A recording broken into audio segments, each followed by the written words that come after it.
Hey, my people. So I got a monster right here from iCarZone, my people. So this is a professional grade diagnostic tool. It has lifetime updates. It's called the JU2000 Max, my people. Now it is a monster. I already unboxed it. Right, we're not doing an unboxing. It brings all kinds of accessories. I guess the stethoscope or something like that. It has adapters, which I believe this is to be able to connect with certain BMWs and all that. There is so much here. It has for battery testing, so you could check the batteries. This is another accessories. As you can see, BT 808. Okay. So, and I'm doing this live for y'all. I'm not gonna edit much. Okay, so I'm gonna try my best. Here goes another adapter. But if you got questions, as always, you know, you could hit me up. I could try to answer the best I can. There is so much, like I said, it has some, you can see some sensors because you can also do TPMS, diagnostic and all that, my people. So, cause another one, who knows if it's from Mercedes, BMW, all his USB cables are in there, and the power outlets for Europe, USA. This probably see to clean it. And hey, this is the OBD adapter, ginormous, my people. So see this big, it must do a lot of things, man. So there you go. We're gonna put this back. Like I said, I'm not gonna show you everything. I'm just gonna try to see what this baby do compared to the other ones that I've reviewed, like thin car in them, but it is huge, my people. And let me set this down. Remember always to update them. You need to update them. All these tools, they're gonna need to be updated. This one has lifetime updates, my people. The JU2000 Max, again, from iCarZone, my people.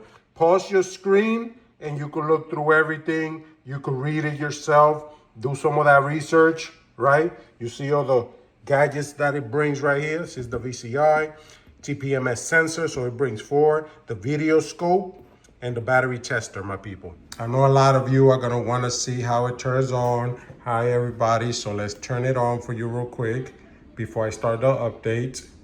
So y'all can see the little graphics. I know a lot of you love this, so I'm doing this for y'all. But what I want to do is get it in the car. Again, I wanted to test it in the Mazda. I'm still waiting to see because a lot of the tools that I get are able to register the fob for the Mazda, make the keys for some reason, but yet they could do the fobs for the Hondas, you know, the newer Hondas. But I'm still yet to find one. So we are gonna try to see if we could try with this one. So this is how it's looking. We can't upgrade it yet because, or update it because we got to connect it to the Wi-Fi. Let me show you up here. Just what it has. Your power button. Okay. A USB type C and A, I believe. In the back, we have a 13 megapixel camera, my people. I'm pretty sure you could do videos and things like that. Nice and rugged. You can see it has a little stand right there. Got some speakers. And again, real rugged. I like it. It's definitely rugged, man. It's made to drop. It's made to drop. So let me go ahead now and update this baby. All right, again, because I don't want to make this video too long, I'm not going to be showing you everything. So I already connected it to the Wi-Fi. There's a chance that you might have to, you know, bond this with the machine. I don't know yet, but it's simple. Settings. And you see it right here at the top. You just press it for the binding and you do your thing. See, if you wanna unbind it, right here. In case this breaks, maybe you gotta get a new one. That's simple. But it has different things. Look at this window, IMS Diag, not sure what it is yet. You can go on the internet, has your camera. As I told you, see? Look at that, woo, woo. You could record. I'm pretty sure you could probably go on the web and use AI. You got HDR, right? HDR. You got a flash. If you want to use the flash, then you go automatic or, all right? See, and you could record. Now this is insane, my people. All right, everybody, so we had a lot of hiccups yesterday. I was doing a video on it, but I changed my mind. You know, sometimes it's just good for you to go and troubleshoot your things. I ended up having to reset the whole system, and that actually for some reason fixed a lot of things. And the system now is more active, it's faster, the downloads are faster, so it's behaving the way it's supposed to behave. All right, so now we're gonna go and see what has changed as far as OBD. We're on a 2023 Honda Accord, and we're gonna mess with this a little bit. Yesterday, I know it wasn't picking up my VIN for some reason, automatically, but we're gonna go ahead and just see if it does or if it doesn't. So let's do Honda.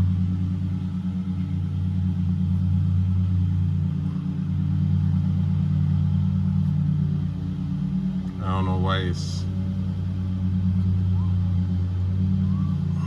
See, because I just resetted the whole thing. But now it's basically looking for the VCI, which is down there. And I got it on Wi-Fi right now, and it does have, you can see it right there, the blue blinking. It's communicating, and you hear it beeping, okay? And here you go, it picked up on this. I just want to see if it does pick up my VIN. So we're gonna read. And again, for some reason, I don't know why this OBD is not picking up on my VIN. I am not gonna add it manually. I'm just gonna press OK. Okay, we're gonna do auto scan. Ignition is already on. I like this feature. You see how it's like the typology, right? You can also change it to list view. Okay, but I'm just doing it like this.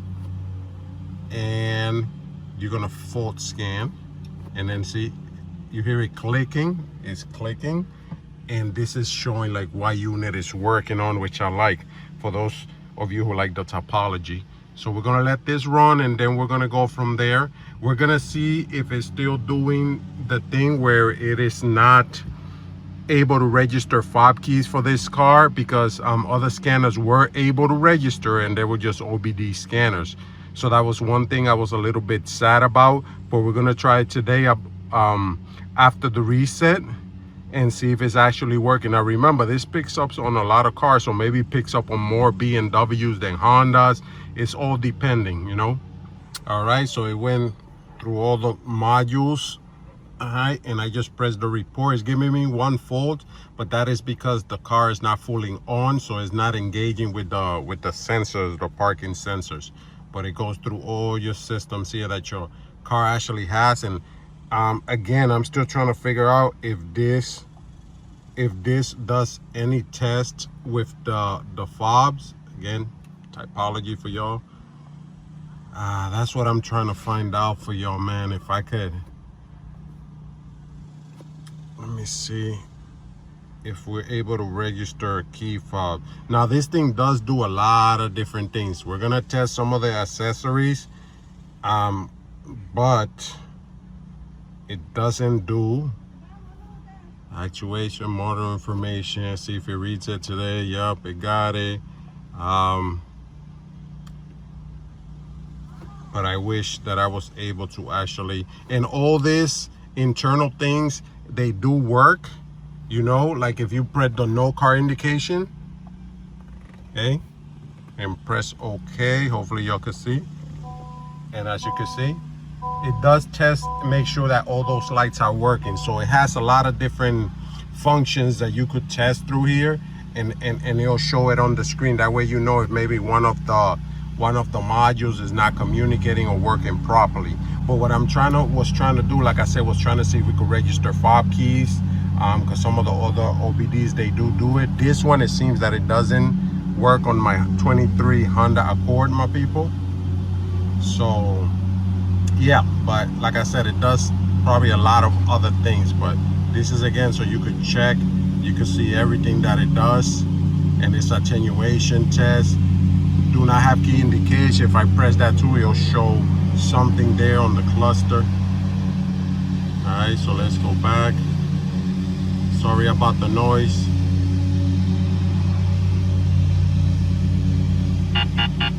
And it warns you not to forget, you know, your adapter down there.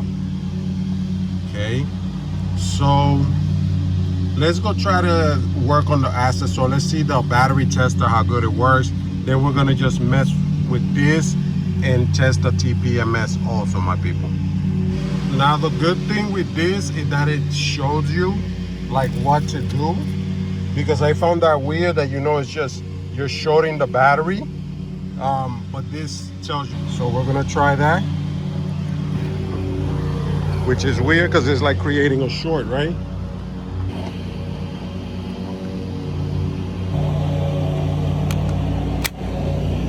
It's hard because of the camera, so let me get this connected.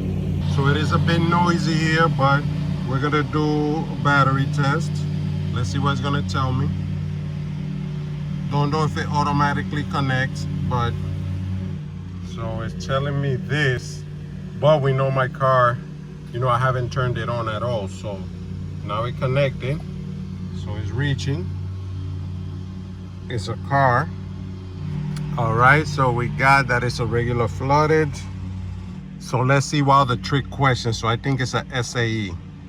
So now that we got all the information, you know, we move this dial. It's 310 cranking amps, right? 310. We press OK. OK. And it's gonna test now.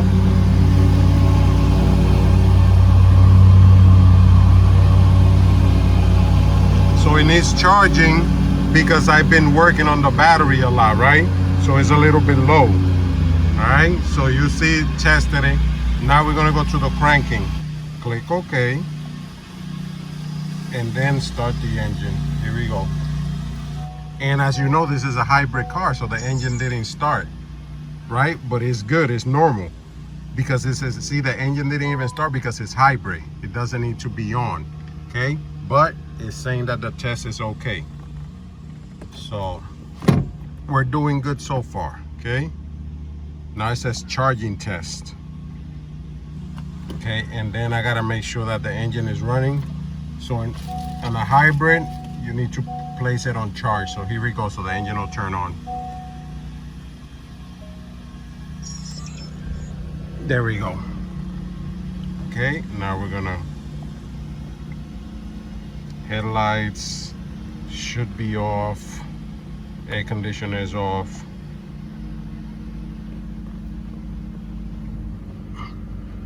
So everything is off.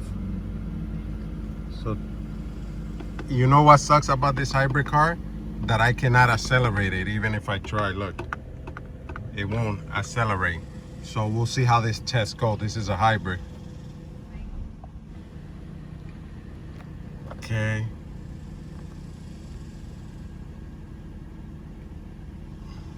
Now it wants me to turn on everything.